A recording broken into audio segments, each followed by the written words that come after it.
Hari ini saya ingin menjelaskan mengenai praktek-praktek bahasa roh di gereja karismatik yang dianggap beberapa gereja Protestan, ya, secara khusus dari beberapa video dari mereka yang mewakili pendeta Reform itu mengatakan bahwa bahasa roh adalah dari setan.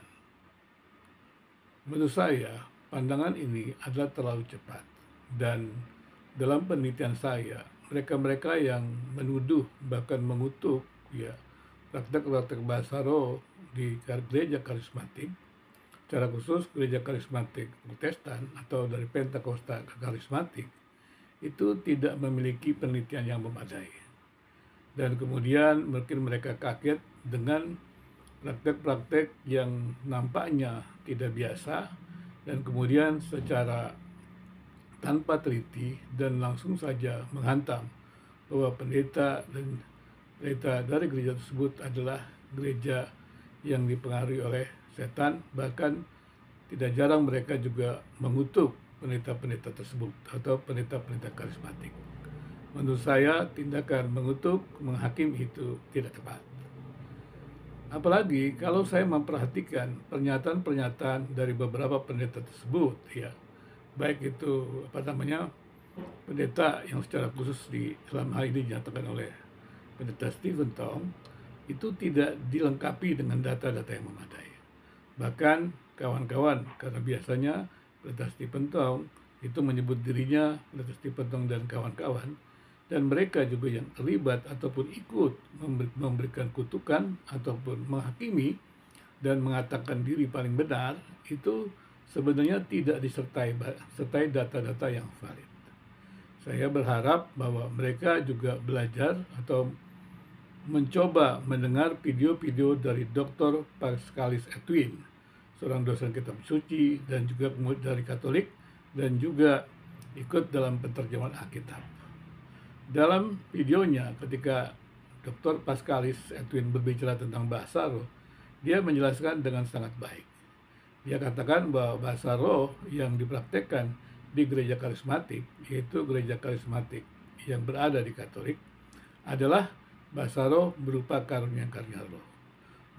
Bahasa roh itu adalah bahasa doa, dan itu adalah untuk menguatkan diri mereka sendiri.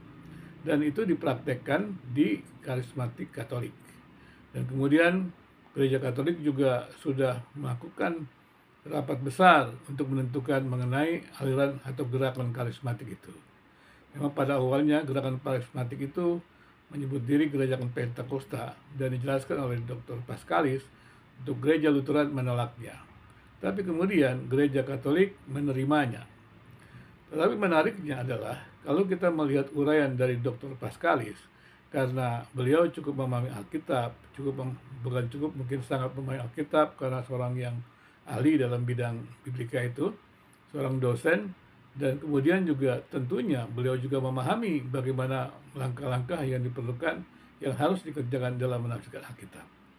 Karena karismatik yang berada dalam Katolik itu memperhatikan tradisi yang ada, memperhatikan cara-cara menafsirkan Alkitab yang benar, maka praktek-praktek bahasa roh yang dilakukan di dalam gereja karismatik Katolik itu mengacu kepada aturan-aturan penafsiran Alkitab dan juga mengacu kepada tradisi atau warisan-warisan pengajaran yang ada.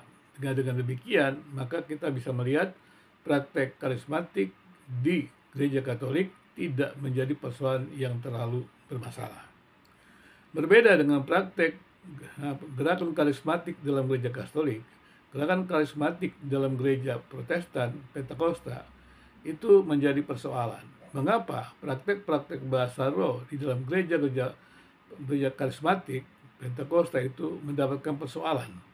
Karena pada waktu para tokoh-tokoh karismatik ini menjelaskan mengapa mereka bisa berbahasa roh, mengapa mereka menghimbau jemaatnya berbahasa roh, mereka tidak mendasarinya kepada kebenaran Alkitab dan kemampuan penafsiran Alkitab yang baik.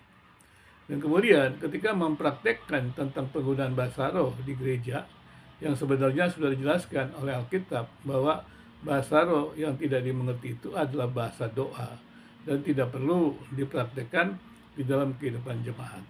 Tetapi karena pengalaman mereka ketika mereka berbahasa roh itu mereka dikuatkan, diteguhkan, dan kemudian mempraktekannya. Jadi mereka mempraktekannya lebih kepada pengalaman. Dan ayat-ayat Alkitab yang menjelaskan bagaimana mereka bisa mempraktekkan penggunaan bahasa roh dalam jemaat tidak diperhatikan. Tetapi mereka lebih memperhatikan kepada pengalaman-pengalaman mereka. Itulah sebabnya setiap pendeta memiliki pengalaman yang berbeda. Dan repotnya lagi, mereka tidak melakukan sebuah penelitian yang mendalam untuk kemudian merumuskan praktek-praktek yang bisa dilakukan. Karena setiap orang merasa memiliki kuasa dari Tuhan, memiliki pengalaman dari Tuhan, dan tidak perlu diperiksa. Padahal tidak ada suatu kuasa yang diberikan kepada manusia atau manusia mengalami pelayanan-pelayanan di mana kuasa Allah dinyatakan. Di situ manusia itu atau pendeta atau hamba Tuhan siapapun juga harus mengujinya dengan baik. Karena jika tidak diuji, itu akan menimbulkan persoalan. Sulit membedakan apakah itu dari Tuhan atau bukan dari Tuhan. Tetapi singkatnya adalah praktek-praktek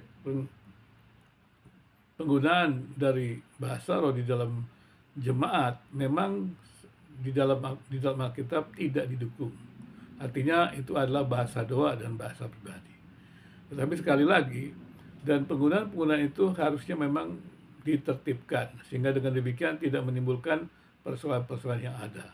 Apalagi kemudian juga nanti saya juga menjelaskan bagaimana praktek-praktek penyembahan ilahi yang menghebohkan tersebut. Demikian juga termasuk ketika pendeta mengajak ataupun mendoakan seseorang atau jemaatnya dapat berbahasa roh.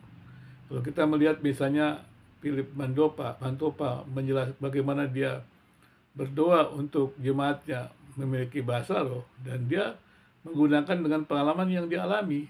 Jadi pada waktu dia mengalami, kemudian dia menghembuskan begitu, meniupkan Roh Kudus begitu. Dia mengalami kejadian seperti itu terjadi. Nah, karena kejadian itu terjadi, dianggap itu benar dan dianggap itu dari Tuhan. Dan dia harusnya memperhatikan yang berulang-ulang, dan kemudian dia juga melihat teman-teman yang lain dan baru kemudian merumuskannya. Itulah sebuah rumusan doktrin dari pengalaman memang, tetapi tidak cukup. Harusnya rumusan doktrin itu adalah juga melihat tradisi-tradisi sebelumnya dan kemudian penafsiran Alkitab dan melihat data Alkitab dan kemudian juga melihat juga pengalaman-pengalaman yang ada, sehingga semuanya itu dipadukan barulah bisa dirumuskan. Jadi merumuskan doktrin itu bukan pekerjaan mudah. Dan karena itu sebelum rumusan doktrin itu dengan baik, sebaiknya jangan diajarkan kepada jemaat, sehingga dengan demikian menimbulkan kehebohan dalam jemaat. Meskipun tentunya itu adalah urusan pribadi jemaat-jemaat dari karismatik itu. Tapi sekali lagi, karena jemaat karismatik adalah kongregasional, maka mereka tidak ada yang memeriksa. Karena pendetanya itu seperti kata Patrice Allegro adalah paus, dan mereka bisa berbuat semaunya saja. Artinya apa yang mereka percaya benar dan itu dianggap benar oleh jemaatnya. Dan ini adalah persoalan-persoalan yang ada di dalam gereja karismatik. Tetapi kan tidak bisa dibiarkan terus begitu oleh gereja karismatik sendiri, harusnya ada dibenahi sehingga tidak menimbulkan kehebohan-kehebohan. Memang di negara Pancasila ini semua itu diizinkan karena tidak boleh ada kriminalisasi kepercayaan, agama, doktrin. Dan di dalam Pancasila itu sebagai rumah pemikiran, agama-agama kepercayaan itu diizinkan bersama. Tapi sebagai sebuah kebersamaan, maka sebaiknya juga gereja-gereja karismatik terbuka untuk mendiskusikan hal tersebut. Dan kemudian gereja-gereja yang menyerang bahwa praktek bahasa roh di karismatik, kenapa tidak hadir meneliti?